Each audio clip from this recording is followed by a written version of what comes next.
بل احیاء ولكن لا تشعرون صدق اللہ العلی العظیم ان اللہ وملائکتہ یصلون علی النبی یا ایہا الذین آمنوا صلوا علیہ وسلموا تسلیما اللہم صل علی سیدنا مولانا محمد وعلی آل سیدنا مولانا محمد وبارک وسلم۔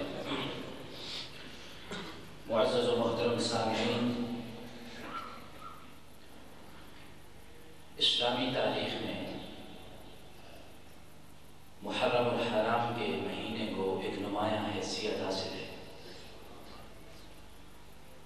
اور قبل از اسلام بھی اس مہینے کو حرمت والے مہینوں میں شمار کیا جاتا تھا، یعنی ایسے مہینے جن میں جنگ و جدال اور قتل و قتال ممنوع تھا، اور اس کے علاوہ بہت سارے واقعات کا تذکرہ بھی ہمیں انہی ایام میں ملتا ہے۔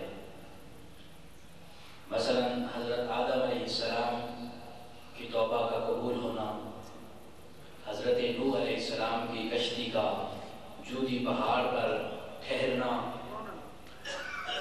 حضرت یونس علیہ السلام کا مچھلی کے پیٹ سے باہر آنا، حضرت سیدنا ابراہیم علیہ السلام کی ولادت،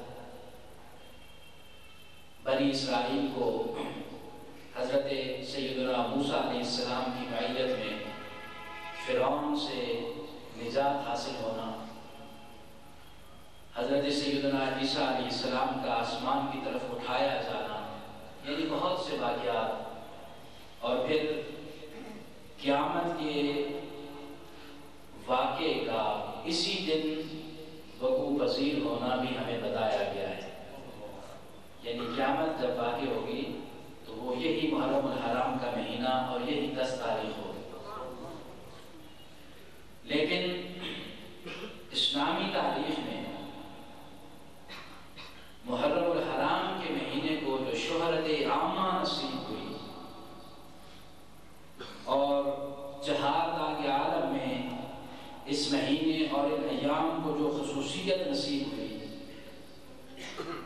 یہاں تک کہ نسل بعد نسل لوگوں کے دلوں میں ان دنوں کی یاد ثبت ہو گئی، اس کا سبب فرزند رسول جگر گوشہ زہرا بطول ابن مولا علی امام حمام سیدنا امام حسین رضی اللہ تعالی عنہ اور آپ کے خانوادے کے دیگر افراد اور جملہ شہدائے کربلا اور امام اعظم امام حسین رضی اللہ تعالی عنہ کے جملہ رفقا کی ذوات مقدسہ ہے، جنہوں نے اسلام کو بچانے کے لیے اور دین محمدی کی سربلندی کے لیے اور رسول اللہ صلی اللہ علیہ وسلم کی امت کی خیرخواہی کے لیے اپنی جانوں کا نذرانہ پیش کر کے ایک ایسی زرعی تاریخ رقم کر دی کہ جس کی مثال کائنات میں ہمیں نظر نہیں آتی۔ محبت الہیہ، عشق رسول، خلوص نیت اور جستجوئے رضائے مولا، غلبہ اسلام کی امن، باطل کی سرکوبوں کے جذبے کے رنگ میں رنگی ہوئی یہ تاریخ کہ تاس دہر پر ایسی رقم ہوئی کہ نہ صرف آج بلکہ تا قیام قیامت آنے والے لوگوں کے دلوں میں عظمت حسین کے ترانے بجتے رہیں گے اور زبانوں پر جاتے اور یزیدی نظریات کی بے کنی ہوتی رہے گی۔ کیوں؟ اس لیے کہ امام علی مقام نے جو جنگ لڑی تھی وہ فقط نیزوں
لیے ان کی روشنی بھی باقی ہے.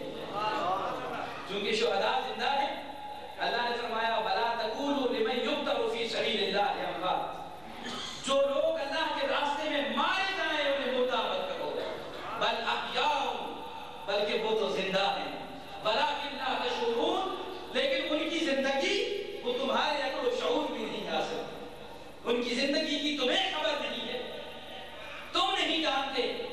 تم تو فقط یہ سمجھتے ہو کہ دنیا سے چلا گیا، آنکھیں بند کر گیا، سانسوں کا رشتہ منقطع ہو گیا، ختم ہو گیا، مٹ گیا، بس چلا گیا، دنیا سے کچھ نہ رہا. لیکن اللہ فرماتا ہے نہیں، تمہاری یہ سوچ اور تمہارا یہ نظریہ درست نہیں ہے، بلکہ اس لیے چلا نہیں گیا، زندہ ہے، لیکن اس کی زندگی تمہاری سمجھ میں نہیں آ سکتی، اس کی زندگی کی تمہیں خبر نہیں.